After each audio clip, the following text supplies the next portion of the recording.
ವ್ಯಾಪ್ತಿಯಲ್ಲಿರ್ತಕ್ಕಂಥ ಎಲ್ಲ ಸರ್ಕಾರಿ ಶಾಲೆಗಳ ಅಭಿವೃದ್ಧಿಯ ಅಧಿಕಾರ ಅಂದರೆ ಈ ಭಾಗದ ಮಾನ್ಯ ಶಾಸಕರಾದಂಥ SR ವಿಶ್ವನಾಥ್ ಸಾಹೇಬರು ಅವರ ಮಾರ್ಗದರ್ಶನದಲ್ಲಿ ಇರತಕ್ಕಂಥ ಎಲ್ಲ ಗ್ರಾಮ ಪಂಚಾಯಿತಿಯ ಸದಸ್ಯರು, ಅಧ್ಯಕ್ಷರು ಇಲ್ಲಿ ಸರ್ಕಾರಿ ಶಾಲೆ ಮಕ್ಕಳಿಗೆ ಬೇಕಾಗಿರುವಂಥ ಎಲ್ಲ ಸೌಲಭ್ಯಗಳನ್ನು ಒದಗಿಸಿಕೊಟ್ಟಿದ್ದಾರೆ. ಅದು ತುಂಬ ಖುಷಿಯಾದಂಥ ಸಂತಸವಾದಂಥ ವಿಚಾರ.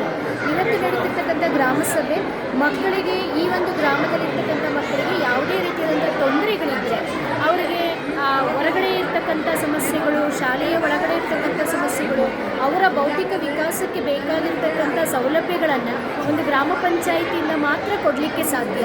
ಅಂತಹ ಕೆಲಸವನ್ನು ನಿರ್ವಹಣೆ ಮಾಡಲಿಕ್ಕೆ ಪ್ರತಿ ವರ್ಷ ನಮ್ಮ ಒಂದು ಸರ್ಕಾರದ ವತಿಯಿಂದ ಗ್ರಾಮ ಸಭೆಗಳನ್ನು ನಡೆಸಬೇಕು ಅಂತ ನಿರ್ದೇಶನ ಇದೆ.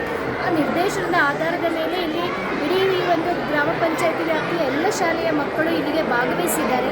ಅವರಿಗೆ ಶಾಲೆಯಲ್ಲಿ ಓದೋದಕ್ಕೆ ಏನು ಸಮಸ್ಯೆ ಇದೆ, ಕಲಿಕೋಪಕರಣ ಏನು ಬೇಕು, ತಮಗೆ ಕೊಠಡಿ ಏನು ಬೇಕು, ಅಥವಾ ತಮಗೆ ರಸ್ತೆಯಲ್ಲಿ ಆಗ್ತಿರ್ತಕ್ಕಂಥ ಅನಾಹುತಗಳು, ದಾರಿನಲ್ಲಿ ಹೋಗ್ಬೇಕಾದ್ರೆ ಯಾರಾದರೂ ಚುಡಾಯಿಸಿದ್ರೆ ಅವುಗಳನ್ನು ನಮ್ಮನ್ನು ನಾವು ಹೇಗೆ ಸಂರಕ್ಷಿಸ್ಕೊಳ್ಬೇಕು ಅಂತಕ್ಕಂಥದ್ರ ಬಗ್ಗೆ ಇಲ್ಲಿ ಜನಪ್ರತಿನಿಧಿಗಳ ಹತ್ರ ಹೇಳ್ತಾರೆ. ಈ ಜನಪ್ರತಿನಿಧಿಗಳು ಆ ಭಾಗದಲ್ಲಿ ಓಡಾಡ್ತಾ ಇರೋದ್ರಿಂದ ಅವರು ಆ ಮಕ್ಕಳ ಸಮಸ್ಯೆಗಳನ್ನು ಅತ್ಯಂತ ಮುತುವರ್ಜಿಯಿಂದ ಪರಿಹರಿಸಲಿಕ್ಕೆ ಸಾಧ್ಯ ಆಗುತ್ತೆ. ಯಾಕೆಂದರೆ ಅವರಿಗೆ ಆ ಗ್ರಾಮದ ಮಗು ತುಂಬ ಚಿರಪರಿಚಿತವಾಗಿರುತ್ತೆ.